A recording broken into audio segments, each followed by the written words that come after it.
All right, sports fans, how's everybody out there doing? William Martin coming at you one more time here on YouTube with another edition of the 300 Pounds of Sports Knowledge Podcast. The late, great Vince Lombardi infamously said that football is a game of inches. Well, if football is truly a game of inches, then auto racing is a matter of seconds, or in some cases, fractions of seconds. That was once again the case yesterday as Pato O'Ward was able to outduel the defending IndyCar Series champion Alex Palou to win at Mid Ohio. Palou was sitting on the pole yesterday and he appeared to be in control of the race. That is until his final pit stop for the contest.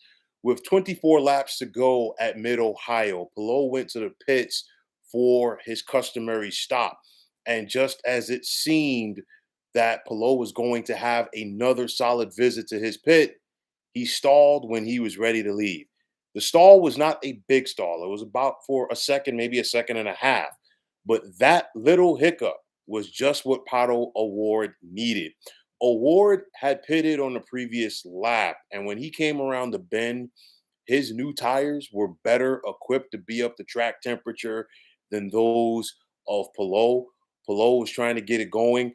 O'Ward was at full speed at that point. He got past the Spaniard, and the rest was history. Now, true indeed, it was still a battle throughout the rest of the way, as neither O'Ward or Palou were able to get past Kiffin Simpson and Augustine Canapino, which actually benefited the young Mexican driver because usually late in the race, the cars that are a lap or so down, they'll shift to the side for the leaders. But being that Canapino and Simpson were still on the lead lap, they didn't have to move.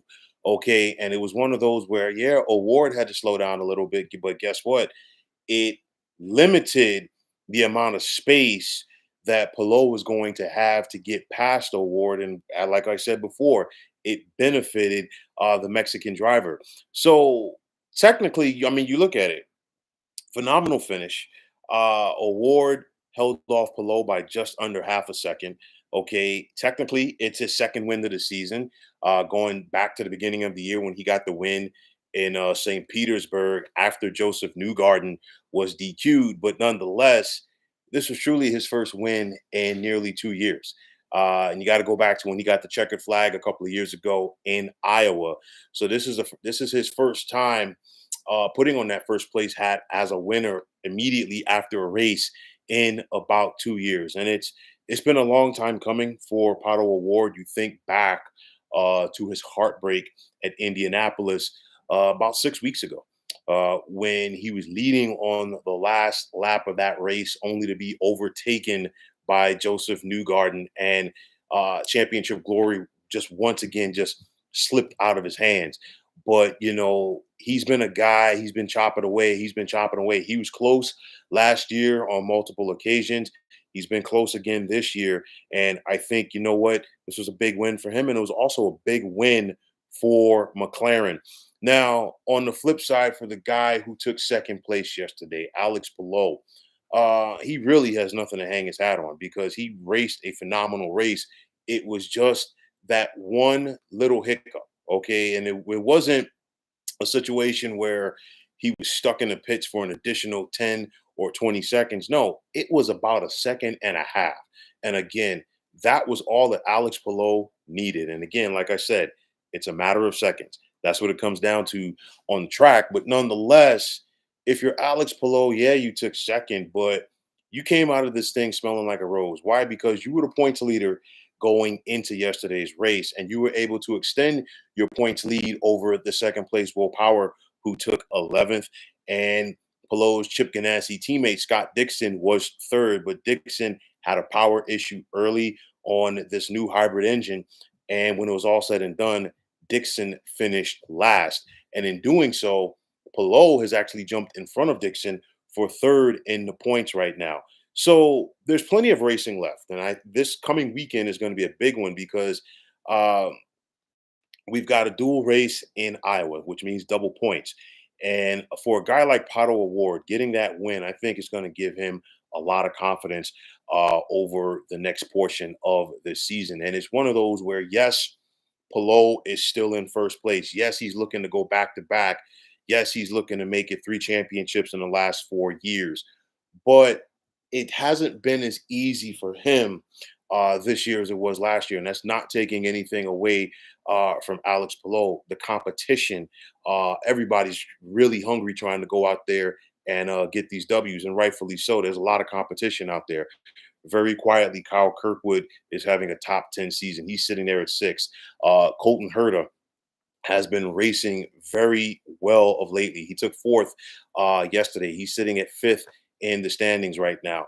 You got a pair of Penske, actually all three Penske drivers, excuse me, in the top 10. Will Power is second in the points. Scott McLaughlin, who took third yesterday, is eighth. And then, of course, Joseph Newgarden is 10th. So I think there's a lot of good racing to be had over the second half of the season. Like I said, this coming weekend in Iowa is going to be big. Double points. It's an opportunity for maybe somebody to really get into the mix as far as the championship goes, or maybe it's an opportunity for for Alex Palou to distance himself from the rest of the field. Nonetheless, yesterday was the first race on those hybrid engines. So far, so good, but let's see how it looks for these new hybrid engines on the oval. But nonetheless, if you're Pato O'Ward, you got to feel good about yesterday.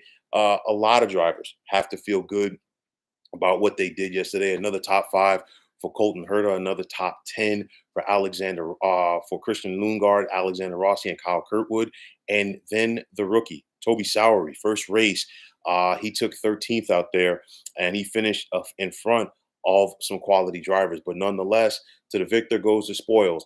Pato O'Ward got the much-needed win at Mid-Ohio, and now it's on to Iowa for the double race this weekend. And let's see who can make the most of this double point opportunity. So, folks, that is going to wrap it up. And as always, I want to take this time out to thank all of you for tuning into the 300 Pounds of Sports Knowledge podcast here on YouTube. I want to take this time out to thank all of you fine folks out there for tuning in. And if you haven't already, please feel free to subscribe to this channel. Now, if you're on the X, formerly known as Twitter, please feel free to follow me at 300 Pounds of Sports. And like I always say, if you follow me, it will be my pleasure to follow you right back. There's also the sports discussion group on Facebook at the Sports Depot 365. Now you can check it out. Drop a line and be a part of one of the better sports debating sites going on social media. So once again, fine folks, my name is William Martin, and I am signing off. And I'm saying take care and have yourselves a wonderful day.